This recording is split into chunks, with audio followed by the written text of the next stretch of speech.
Bakpia. Kisah ini bukanlah sekedar tentang nikmatnya buah tangan. Kisah ini bukan juga hanya soal bagaimana produk kuliner peranakan ini dibuat. Ini adalah tentang sejarah yang telah lama tersimpan dan tentang nilai hidup.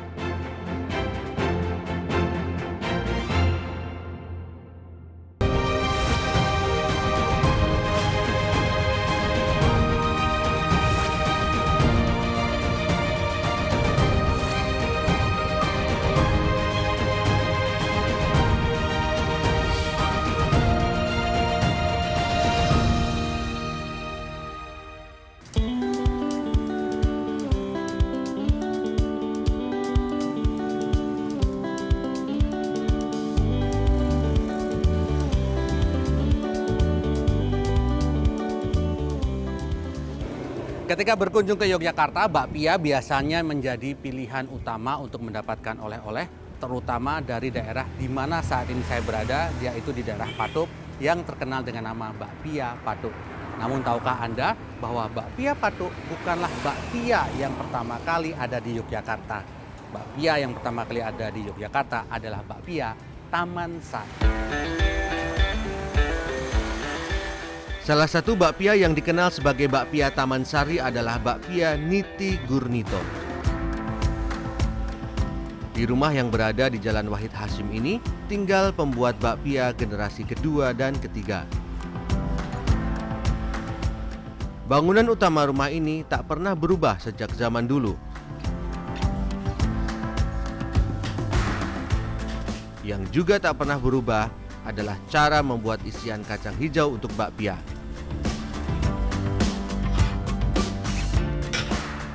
Isian yang biasa disebut kumbu ini dibuat di atas tungku berbahan bakar kayu. Proses pembuatannya masih dilakukan oleh keluarga dan kerabat Niti Gurnito.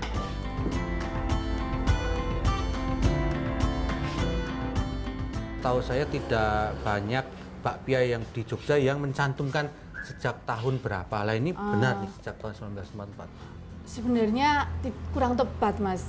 Sebenarnya lebih tua lagi, tahun lagi. 39. Jadi Simbah itu sering bercerita, kalau mulainya itu tahun 39 itu. Niti Gurnito yang bernama muda Wiono sebenarnya adalah abdi dalam Keraton Yogyakarta yang kala itu berpangkat Mas Bekel Sepuh.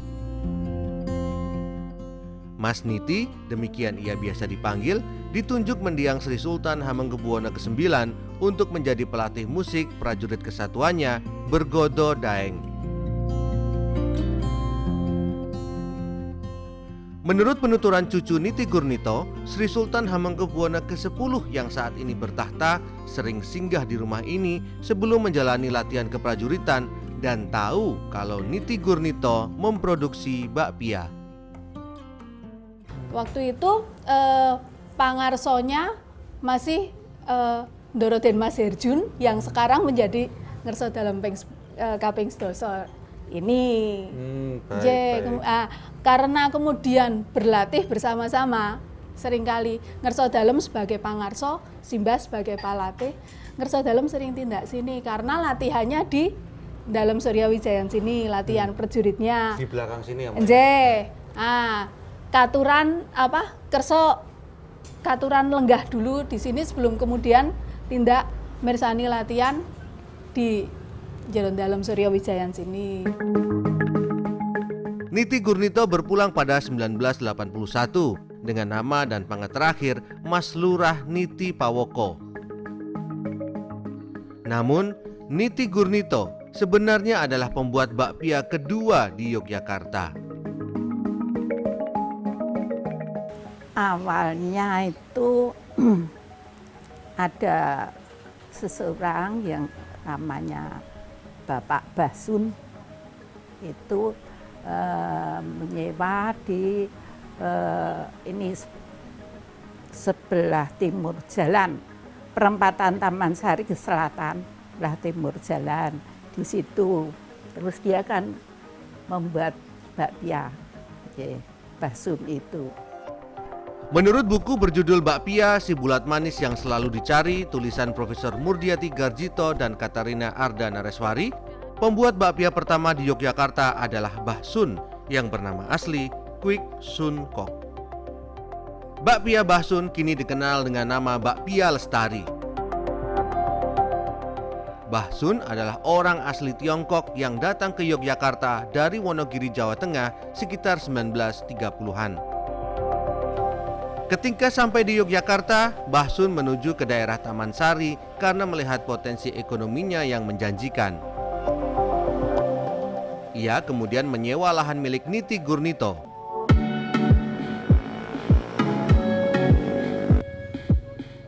Seiring kemajuan usahanya, Mbah Sun akhirnya mampu membeli rumah di Kampung Suryo Wijayan yang masih berada di kawasan Taman Sari. Hingga saat ini, produksi bakpia Lestari masih ditangani keluarga dan kerabat dekat saja, sama seperti yang dilakukan bakpia Niti Gurnito. Kepada keturunannya, Mbah Sun berpesan satu hal tentang bakpia karyanya. Ya dulu teman bilang, sesuk nek neruske bakpia, resepnya rasa dirubah. Teman bilang gitu, resepnya rasa dirubah, terus nek ngopen pakai areng, teman gitu toh. Inilah yang membuat bakpia Lestari masih memanggang dengan cara tradisional. Bakpia dipanggang dengan arang yang diletakkan di bawah dan di atas panggangan. Mas Gunawan, kenapa nggak mencoba pindah ke gas aja Mas, kayak yang bakpia yang lain kan pakai oven, pakai gas, kenapa masih mempertahankan pakai arang? Enggak, saya dari ini sih kayak komitmen dari pertama, dari kakek-kakek itu kan udah pakai ini aja biar rasanya kan khas gitu loh. Maksudnya kalau pemainnya pindah ke gas gitu kan rasanya khas. Kayak saya juga pernah nyoba yang model gas, jadi kayak kematangan, tingkat kematangannya itu kan beda. Panasnya arang sama panasnya gas itu kan beda. Sambil saya buka Mas dulu Mas ya. Ya, buka. Wah, kalau posisinya di sini cukup panas, hangat sebenarnya, agak panas, dan bisa jadi pemanggangan dengan cara seperti ini dengan menggunakan arang ini. Saya baru melihat pertama kali di Jogja yang masih menggunakan cara seperti ini, dan bisa jadi ini adalah satu-satunya pemanggangan dengan cara tradisional, dengan cara klasik yang masih dilakukan di Yogyakarta. Meski merupakan pelopor bakpia, keturunan Mbah Sun justru kurang memahami sejarah penting ini. Mbak Aminah sebenarnya, Mbak Aminah itu dan keluarga itu ya, itu tahu nggak sih Mbak kalau Pak atau Mbah Sun itu dulu yang membawa bakpia ke Jogja? Enggak sih Mas, soalnya dulu nggak pernah nanya-nanya gitu kan. Cuma tahunnya ya udah bakpia, ada bakpia lah gitu. Mbah Sun dan Niti Gurnito bersahabat meski sama-sama memproduksi bakpia. Pada masa lalu, mereka bahkan berbagi pegawai. Siang hari, pegawai bakpia bekerja di tempat Mbah Sun, dan pada malam hari, mereka bekerja di tempat Niti Gurnito. Nilai itulah yang dilanjutkan oleh keturunan mereka hingga hari ini. Tak pernah terbersit sedikit pun di benak kedua pihak untuk bersaing. Ini yo nyatane Mbah Sun itu tetap baik persahabatannya dengan sini, dengan bapak saya tetap baik. Dan kalau seandainya ada radio yang rusak saja, Mbah Sun tindak sini, datang dandani itu. Jadi tetap tidak ada gimana ya kok yuk terus saingan-saingan, itu enggak sama sekali. Itu sampai akhir hayat.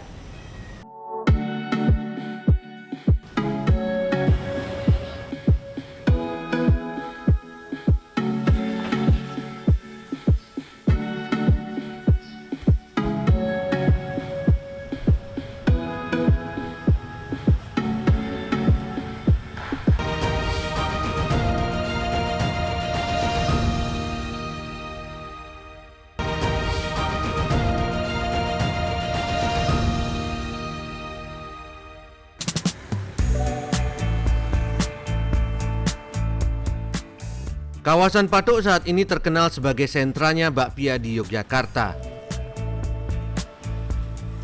Namun, perjalanan hingga mencapai kondisinya saat ini penuh lika-liku. Sejarah bakpia Patuk tidak lepas dari bakpia Taman Sari yang lahir sebelumnya. Pelopor bakpia Patuk bahkan bersahabat dengan pelopor bakpia Taman Sari. Pelopor bakpia di Patuk adalah Lim Bok Sing, seorang warga keturunan Tionghoa. Sebelumnya, ia merupakan pemasok arang bagi pelopor bakpia Taman Sari, Kwik Sun Kok atau Bah Sun. Lama-kelamaan, Lim Bok Sing mengikuti jejak Bah Sun dengan memproduksi bakpia mulai 1948. Menantunya Lo Tienyo atau Yeni Susanto memastikan kemampuan membuat bakpia sudah dimiliki Lim Bok Sing sejak dari Tiongkok dan bukan dipelajarinya dari Bah Sun. Lim Bok Sing memang sebelumnya memiliki kemampuan membuat berbagai jenis kue khas Tiongkok, termasuk kue bulan yang menjadi cikal bakal bakpia. Bakpia diadaptasi dari kue bulan yang rasanya asin.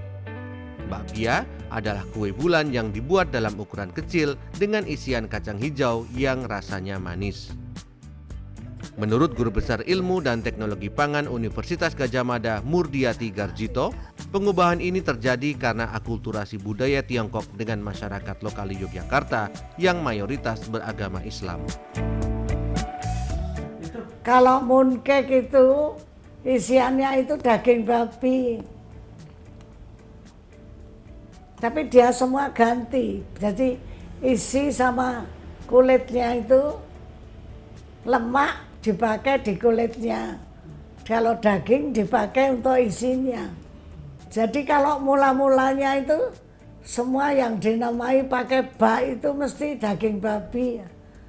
Tapi karena kita nggak pada makan, mereka toleran juga mengganti baknya itu menjadi bukan babi. Jadi menurut saya itu dari dua-duanya memang ada dorongan untuk menyatu. Merek bakpia di Patuk umumnya menggunakan nomor rumah, seperti yang diawali oleh Lim Bok Sing. Namun ada musabab yang mengawali penggunaan nomor rumah ini. Nah itu karena pembelinya itu kalau disuruh beli, oh ini bakpianya habis, yang ada makanan kecil. Nah di mana? Di Jalan Patuk. Cari aja bakpia Lim Bok Sing. Mau bicara itu sukar, jadi ketemu orang tapi mau tanya, nggak bisa Lim Bok Sing itu nggak bisa. Nah akhirnya mertua saya, wah kok namanya sukar ya? Sudah diganti nomor rumah aja, nomor rumahnya 75. Nah jadi bakpia Patuk 75. Biasanya bakpia di pinggir jalan KS Tubun yang membelah Patuk mempunyai merek berupa 2 digit angka. Sedangkan untuk pembuat bakpia di gang-gang sempit khas kawasan urban ini umumnya memilih merek dengan 3 digit angka. Namun, seiring perkembangan zaman, ada pengusaha yang memilih menggunakan nama saja atau gabungan antara nama dan angka. Pak Joni, ternyata kalau di Patuk, para pembuat bakpia ini tidak hanya di jalan besar saja, tapi ada sampai di kampung-kampung ya? Iya. Di dalam lorong-lorong? Iya, dalam lorong-lorong itu memang selama ini kan orang taunya cuma di jalan ya. Jadi kita memang di dalam itu masih kurang terekspos gitu. Meski diawali bakpia 75, perkembangan Patuk menjadi sentra bakpia diinisiasi oleh Sonder.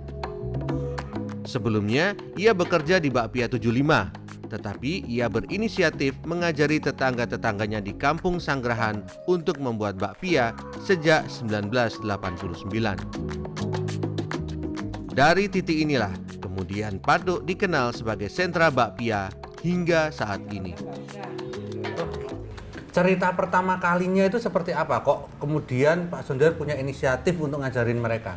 Iya, kan soalnya kampung ini kan orang semua nggak punya gitu loh. Biar ada kemajuan, jadi nggak ada yang menganggur gitu loh. Pak Sonder adalah orang yang punya jasa besar, Iya. yang membuat Patuk ini menjadi sentra bakpia dan dikenal sebagai sentra bakpia di Indonesia dan menjadi pusat oleh-oleh. Iya. Komentarnya apa Pak Sendir? Ya aku cuma ya alhamdulillah senang sekali biar viral di mana-mana, udah tahu semua. Yo ada dari Sulawesi, Kalimantan datang ke sini minta diajari. Para pembuat bakpia di Patuk kini jumlahnya lebih dari 100 orang yang terbagi dalam 3 paguyuban, yaitu Sumekar, Laris Manis, dan 711. Mereka kerap membuat pertemuan dan saling bertukar pengalaman tentang produksi bakpia. Dalam wadah paguyuban ini, mereka terbiasa tidak berkompetisi meski sama-sama membuat bakpia dengan lokasi produksi yang berdekatan. Saya lihat kalau di gang-gang kecil, ini bisa jadi satu rumah dengan rumah yang lain itu bersebelahan produsen bakpia. Ya. Itu nggak saling bersaing, Mbak. Kita saling menjaga satu sama lain. Jadi kita tuh di sini tuh semuanya mencari bahwa membuat bakpia untuk mencapai kesejahteraan hidup kita, untuk mencapai kesejahteraan, untuk mencapai ketentraman tanpa saling ya istilahnya menurut saya sikut satu sama lain. Jadi kita sama-sama. Itu jadi gini, kalau misalnya ada yang kekurangan pesanan, saya teman-teman mendapatkan pesanan banyak. Itu kita bisa nanti kalau kurang kita bisa ngambil ke yang lainnya. Dari pusat kota Yogyakarta, bakpia Patuk juga berkembang ke berbagai kabupaten di daerah istimewa Yogyakarta.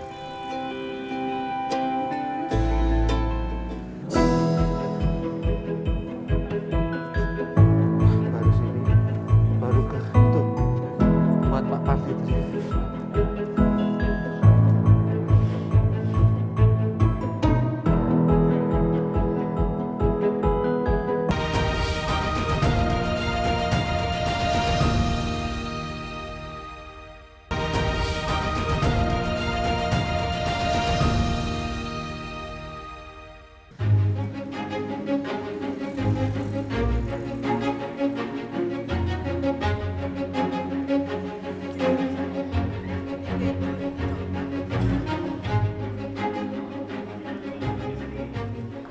Patuk di jantung kota Yogyakarta memang menjadi pusatnya bakpia.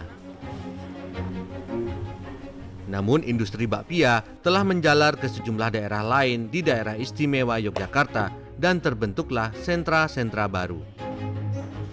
Sekitar 13 km di utara Yogyakarta terdapat sentra bakpia Mino Martani di Kecamatan Ngaglik, Sleman. Sentra ini punya DNA yang berasal dari bakpia Patuk. Adalah Midah yang kerap disapa Bu Mardi yang menjadi salah satu inisiator bakpia Mino dengan menggunakan merek dagang bakpia Mino 703. Midah bergerak bersama Suharti Kusdaryanto, pemilik bakpia 714. Mereka sebelumnya tinggal di kawasan Patuk, kota Yogyakarta.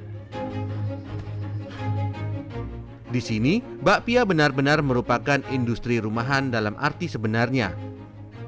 Karena lokasi pembuatan bakpia juga sekaligus digunakan untuk kebutuhan rumah tangga.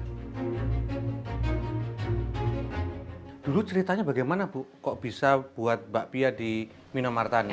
Dulu ceritanya tuh saya kan juga orang dari sana, bapaknya juga orang dari Patuk, gitu. Tetangga juga orang dari Patuk. Setelah itu kan kita omong-omong daripada kita waktu itu kan anak masih kecil-kecil ya, kita cuma mandu istilahnya, mandu sama suami. Terus kita punya inisiatif, yuk kita jangan sampai cuma minta tok, kalau bisa kita juga cari income gitu. Sentra ini sebenarnya berawal di perumahan Mino Martani, Jalan Tengiri 7. Oleh karena itulah, penamaan merek bakpia di sini menggunakan gabungan nama jalan dan nomor rumah. Seperti bakpia 703 dan 714 yang sama-sama berada di Jalan Tengiri 7 dengan nomor rumah masing-masing nomor 3 dan 14. Namun, sama seperti di Patuk, sejumlah pengusaha bakpia Mino juga ada yang menggunakan nama sebagai merek dagang. Berbeda dengan daerah lain, Bakpia Mino menjual bakpianya dalam kemasan ekonomis. Jadi kemasan ekonomis supaya ini terjangkau. Iya, kira-kira terjangkau gitu, Bu, ya? uangnya gitu. Misalnya mau cari ngasih orang banyak kok uangnya cuma segini, biar terjangkau semua, kita punya solusi gitu, 10, isi 10, isi 15 gitu. Enggak terus harus 20, kasihan. Midah menambahkan, meski diolah secara rumahan, produknya telah beberapa kali dibawa ke sejumlah negara di Eropa dan Australia. Sentra bakpia lainnya terdapat di kawasan pesisir selatan Yogyakarta, tepatnya di Kabupaten Bantul. Berjarak 25 km dari Patok, ada sentra bakpia Serandaan. Adalah Supardi yang mengawali sentra bakpia ini pada 1983. Ia memulai usaha pembuatan bakpia setelah meninggalkan pekerjaan di tempat pembuatan bakpia di kawasan Keparaan, Kota Yogyakarta. Ia bahkan masih sempat mengenali kejayaan bakpia Taman Sari yang lahir lebih dulu dari bakpia Patok. Karena sering diminta majikannya untuk mengantar bakpia ke Taman Sari. Meski tak seramai dulu, Supardi dan istrinya masih terus membuat bakpia dalam skala kecil, terutama ketika ada pesanan. Menurut Supardi, di Serandaan, bakpia tak sekedar menjadi oleh-oleh. Di sini, bakpia sering dipesan untuk keperluan hajatan. Nah niku ceritanya pripun kok bakpia teng mriki benten kalih sanese nek teng mriki saya nggih hajatan tapi nek teng Yojo mboten nggih hajatan niku pripun? Riyen dereng. Dadi nek ten mriki yo dilalahi nggih niku terus do belah kata sing do penting. Nek Yojo jan ketoke awis-awis. Mari kok Pak Suyen niku yo ret do wong ewuh ngoten. Nek Yojo jan ketoke dereng tak adaan. Niku dugi sakniki mboten Pak? Nggih hajatan niku. Nggih nek wis mriki anu pun rada sida siji loro. Hal ini masih dialami oleh Bakpia Japon yang merupakan salah satu produsen bakpia dengan produksi besar di sentra bakpia Serandaan. Bakpia-bakpia ini akan digunakan sebagai oleh-oleh hajatan pernikahan di Wonosari, Gunung Kidul. Untuk menjaga cita rasa, bakpia Japon masih mempertahankan cara lama untuk membuat kumbu atau isian. Ternyata memang benar ya, salah satu rahasia bagi makanan khas yang punya cita rasa yang cukup kuat, salah satunya dikerjakan dengan cara yang masih tradisional, seperti cara pengerjaan isian bakpia Japon ini, yang dikerjakan dengan menggunakan wajan dengan diameter yang cukup besar, wajan besi, dikerjakan dengan cara manual dan menggunakan kayu bakar. Di bakpia Japon, bakpia dibuat dengan dua ukuran berbeda. Hal ini bukan tanpa alasan. Baik, Bu, kalau di bakpia Japon itu tadi saya sempat lihat ada dua ukuran, Bu. Ada bakpia yang ukuran kecil, ada bakpia ukurannya lebih besar. Itu kenapa, Bu? Ya bakul-bakul itu mintanya yang kecil, bakul di pasar itu. Biar uangnya sedikit, bakpianya boleh banyak beli uang, harganya kan nggak sama, ya.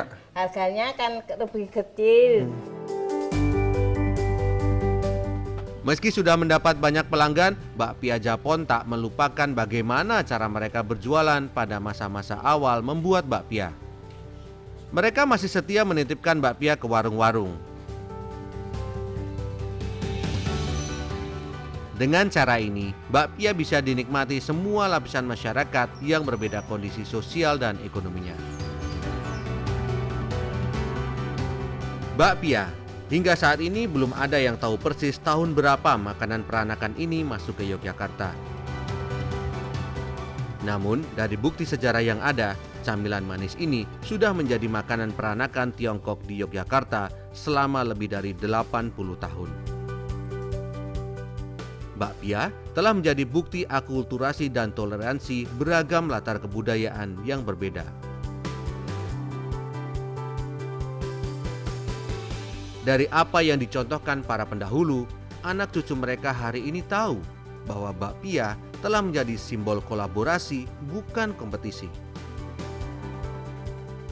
Simbol persahabatan, bukan pertentangan. Serta simbol kepasrahan atas rezeki Tuhan. Karena meski terus berkembang, para pembuat bakpia paham rezeki dari Tuhan tak pernah tertukar. Dari bakpia kita pun tahu bahwa makanan yang identik dengan daerah tertentu tidak harus berasal dari daerah itu.